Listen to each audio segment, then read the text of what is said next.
টেকনাফ থানাধীন জাদিমুরা এলাকা সংলগ্ন পাহাড়ে একদল সশস্ত্র ডাকাত একজনকে অপহরণ করে বিপুল পরিমাণ অস্ত্রসহ অবস্থান করছে।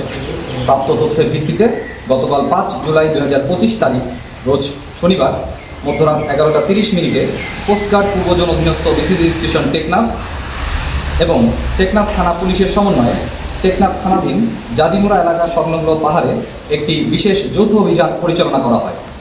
অভিযান চলাকালীন সময়ে যৌথ বাহিনী ঘটনাস্থলে গমন করলে ডাকাত দলের সদস্যরা যৌথ বাহিনীর উপস্থিতি বুঝতে পেরে যৌথ বাহিনীর সদস্যদের লক্ষ্য করে এলোপাথারি গোলাবর্ষণ শুরু করে।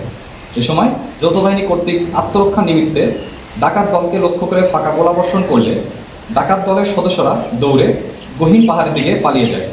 পরবর্তীতে পাহাড়ের মধ্যে অবস্থানরত একটি আস্তানায় তল্লাশি চালিয়ে একটি বিদেশি G3 রাইফেল, একটি 9mm বিদেশি পিস্তল, একটি 7.65mm বিদেশি পিস্তল, 3টি একনলা দেশীয় আগ্নেয়াস্ত্র, রাইফেলের 3100 রাউন্ড তাজা গোলা, পিস্তলের 14 রাউন্ড তাজা গোলা, 1 কেজি আইস এবং 4 লিটার দেশি মদ জব্দ করা হয়। পাশাপাশি উক্ত অভিযানে একজন অপহরণকৃত ব্যক্তিকে উদ্ধার করা হয়। উক্ত সময় অস্ত্র পাচারকারীরা পালিয়ে যাওয়ায় কাউকে আটক করা সম্ভব হয়নি।